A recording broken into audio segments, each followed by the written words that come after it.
Gospel star Mama Mosie Burks has died. What Tamela Mann just said will make you speechless. Mosie's voice had helped many people feel better for years, but in her last days she was completely silent. Not a single call or visit, not even from people she thought were family. Tamela Mann is now crying as she tells a truth that no one saw coming. Why did Mama Mosie get left alone? What took place when those doors were shut? Hold on, because what I'm about to say will rock the world of the church like never before. Some names in religious music have stood the test of time and are still revered, respected, and admired today. One of them was Mama Mosie Burks. Her voice was so strong that it was known as the powerhouse voice of the Mississippi Mass Choir. It could shake the clouds and stir the soul. Even her biggest fans never thought about the painful, lonely truth that was happening behind closed doors while everyone else praised her. Now, another well-known and loved gospel singer, Tamela Mann, has finally spoken out, but not in joy, but in sadness. She recently told the truth about Mosie's last days while crying. She also talked about why so many people in the church community ignored her when she needed them the most. Why didn't anyone come? Why did a woman who was loved by so many people die alone? And why did Tamela feel like she was left alone, not heard, and abandoned, and torn by what she saw emotionally? In this video, we'll look into the secret pain that led to Mosie Burks' death, Tamela Mann's powerful emotional message to the gospel world, the shocking lack of response from the gospel community and Mosie's family, and never-before-seen facts from people who were there.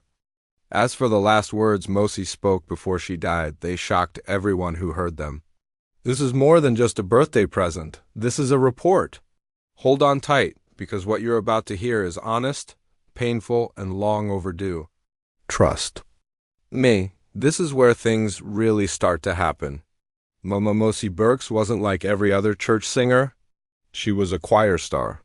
With that recognizable voice, rough, strong, and full of Holy Spirit fire, she became the Mississippi Mass Choir's soul and, through them, a well-known name in churches and communities all over the world.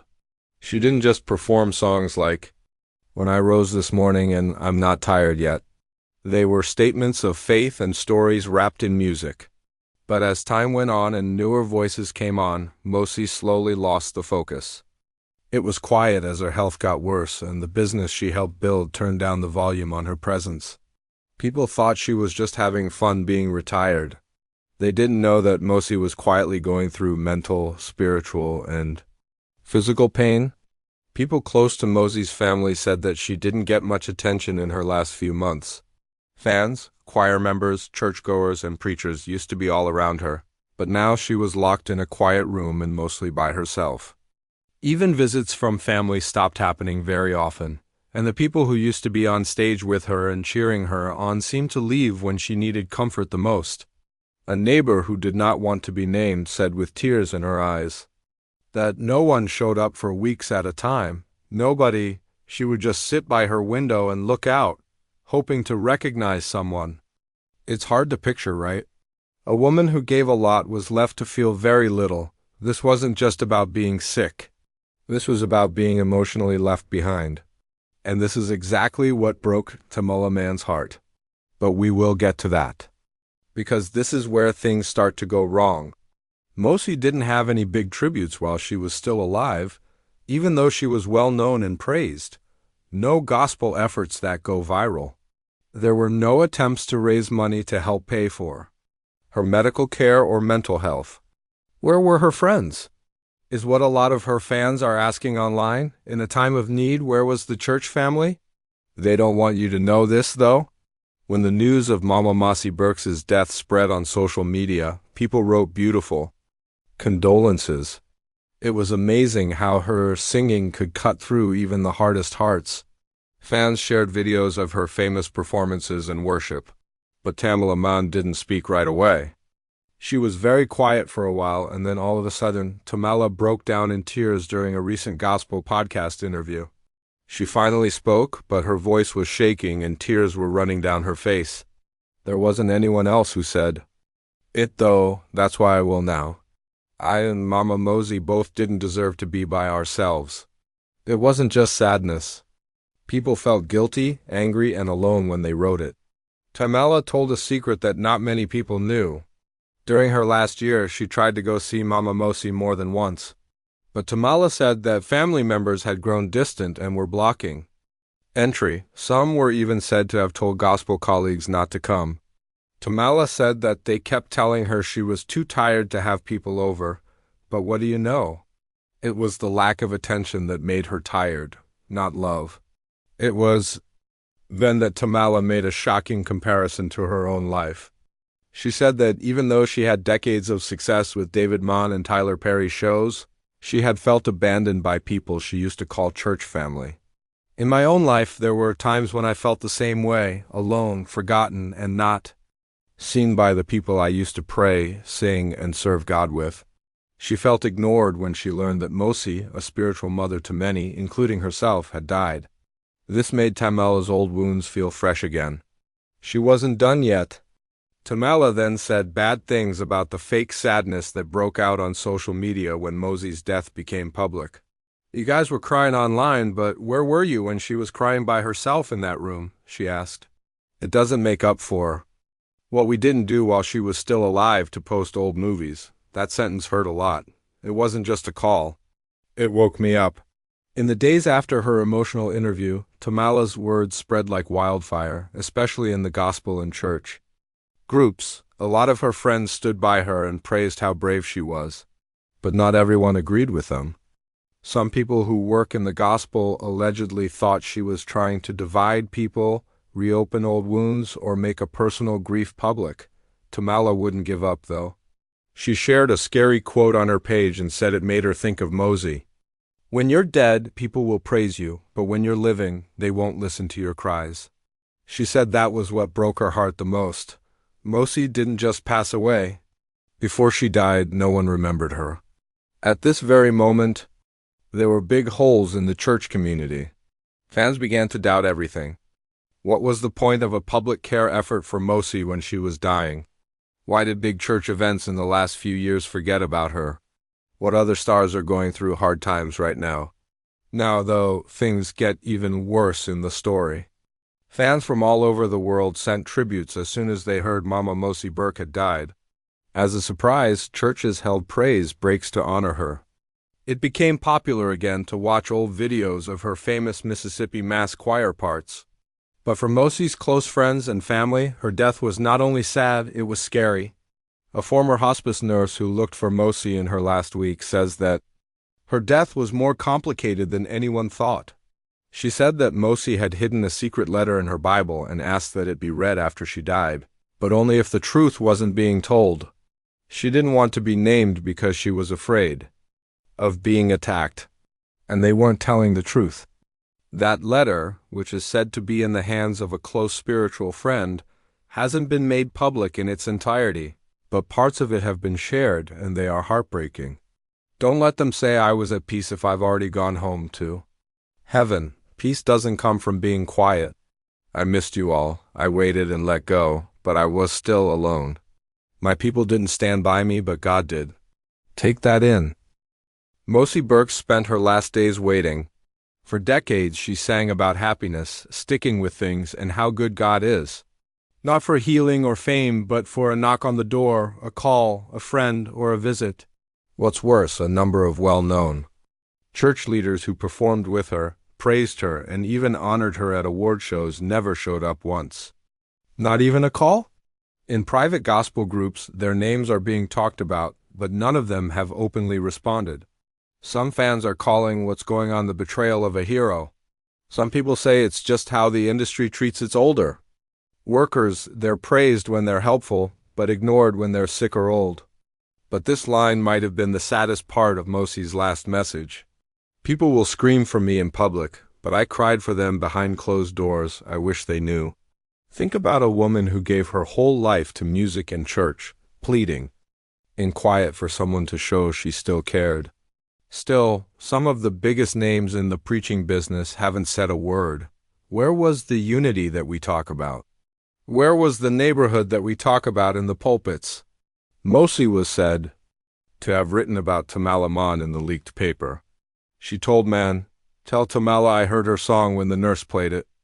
Take me to the king. I told him to do that exact thing. Tamela was hit hard by that one note. The next day, she wrote on Instagram, I just wish I could have sat with her one more time. The post made her cry.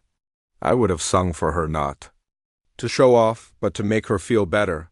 Fans and people who work in the church have started putting pressure on famous people to speak out. Some people have been strangely quiet. Others have written vague rest in peace posts, but Mosie's pain has still not been recognized. It's no longer just about Mosie. Everyone in the Christian world needs to wake up. As the grief over Mama Mosie Burks' death began to fade, a storm was slowly building. Not in the press, but in the pews, choir lofts, and behind the stained glass windows of America's gospel institutions. There were tense whispers. The tension turned into anger. The gospel world, which was known for its strong sound and togetherness, was now showing signs of a broken spirit. And the word for that break was failure. Over the years, gospel music has relied on stars like Mosie Burks to fill venues, move people's hearts, and define what gospel really means. What do those stories do when they get old, though?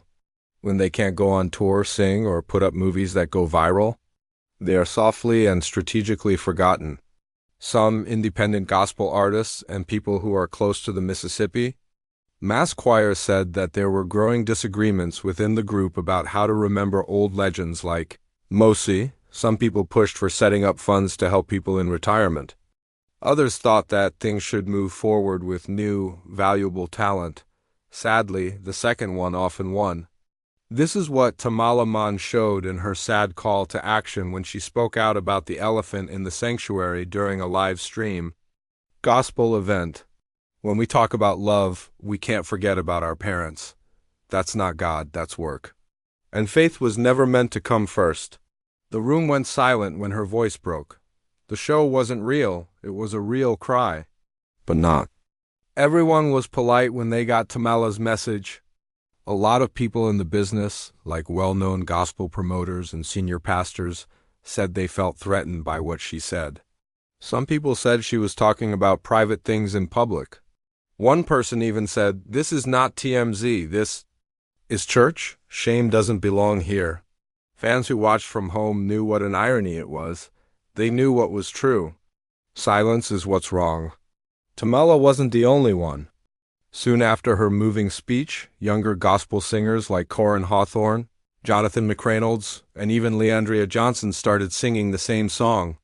They wanted an official Gospel Legacy Council to help elderly gospel legends spiritually, emotionally, and financially. They also wanted regular check-ins with retired artists and choir members to make sure they were healthy, and open mentorship programs to pair veterans like Mosie with younger voices so they would never feel forgotten. Again, but the divide was still there, even though support was building. One gospel singer who used to work with Mosie and is now retired said, "There are people who built their names off of Mosie's fire. But when her flame went out, they carried on as if she had never been a part of their trip." On the web, that quote caused a stir. A lot of people said, "This is a gospel tragedy. We must do better. The church let her down. Why do we wait until they're dead to show we care?" An interviewee named Tamela asked herself that question not long ago. "The last thing I want is for us to arrive at another funeral late with flowers. Now is the time to love. Now is the time to see our ghosts, while they still remember our names." She's planning what she calls the Remembered Summit, a live event to honor living gospel stars. Give them their flowers and make sure no one else ends up like Mosie, but this is the most powerful part. Mama Mosie's story might be over, but it could be what saves another great gospel figure from the same end. Mama Mosie Burks may be dead, but her story is still being told. In fact, her silence in her last days is now screaming louder than ever, resonating through every church, every gospel live stream, and every soul that used to cry to her music. People who love her, people in power, and even people who don't. Believe in Taylees are all being forced to think about how they treat their heroes living and dead. It hurts to believe that someone who brought so much happiness to others could have been lonely and hurt. But the strongest memories are sometimes made through pain. This was a wake-up call that the church world badly needed, whether Mosie Burks meant to or not. There has been a clear change in the gospel business since Tamela Mann spoke out. A number of artists have started gospel family check-in programs where they call or visit retired stars once a month. Gift walls are being built by churches. Elder gospel members' lives should be celebrated while they are still here to see it. Tamela Mann and David Mann just started a separate fund called Mosie's Table. Its goal is to help elderly gospel pioneers who have been ignored by the business. They help build by giving them food, medical care, and company. It's not just about giving either. It's also about fixing the gap, because religious music has been stuck in a bind for too long. It preaches togetherness and love, but some of its most loyal servants are left to wander alone. Mosie's life and death made the community look at itself in a mirror. What would Mosie say about this, though? During her funeral, a choir member who had known her all her life shared this thought. Mosie didn't want us to cry for too long. She would want us to sing, love, and live better. She would also want us to be better for the next Mosie and for the people who are still here. Oh, that hurts the most. Right now, there are dozens of Mosies out there, old church singers, musicians, and choir members who are living in silence and being forgotten while everyone praises their past work. This painful loop will keep going unless something changes. That's why this story is important. That's why you're seeing this now. It's not just about a death. It's about the love we give to living things. Now is the time to change things. Let Mosie's name be heard more, not just on our music, but also in the way we live our lives. For every rest in peace post, send a "How are you today?" letter to someone who might have been forgotten. Thank you too, Mama Mosie. You left like a prophet, lived like a servant, and sang like an angel. The world spoke after your last hush. We promise we won't forget again. Don't scroll away if this story made you feel something. Show your respect for Mama Mosie's life by liking this movie. Tell us about your favorite Mosie Burks song or story below. Let's put up a wall to remember together. Talk about this with a gospel friend who needs to hear it. Also, don't forget to subscribe for more stories and facts that the media won't always tell you. Let us give the myths their flowers while they can still notice them.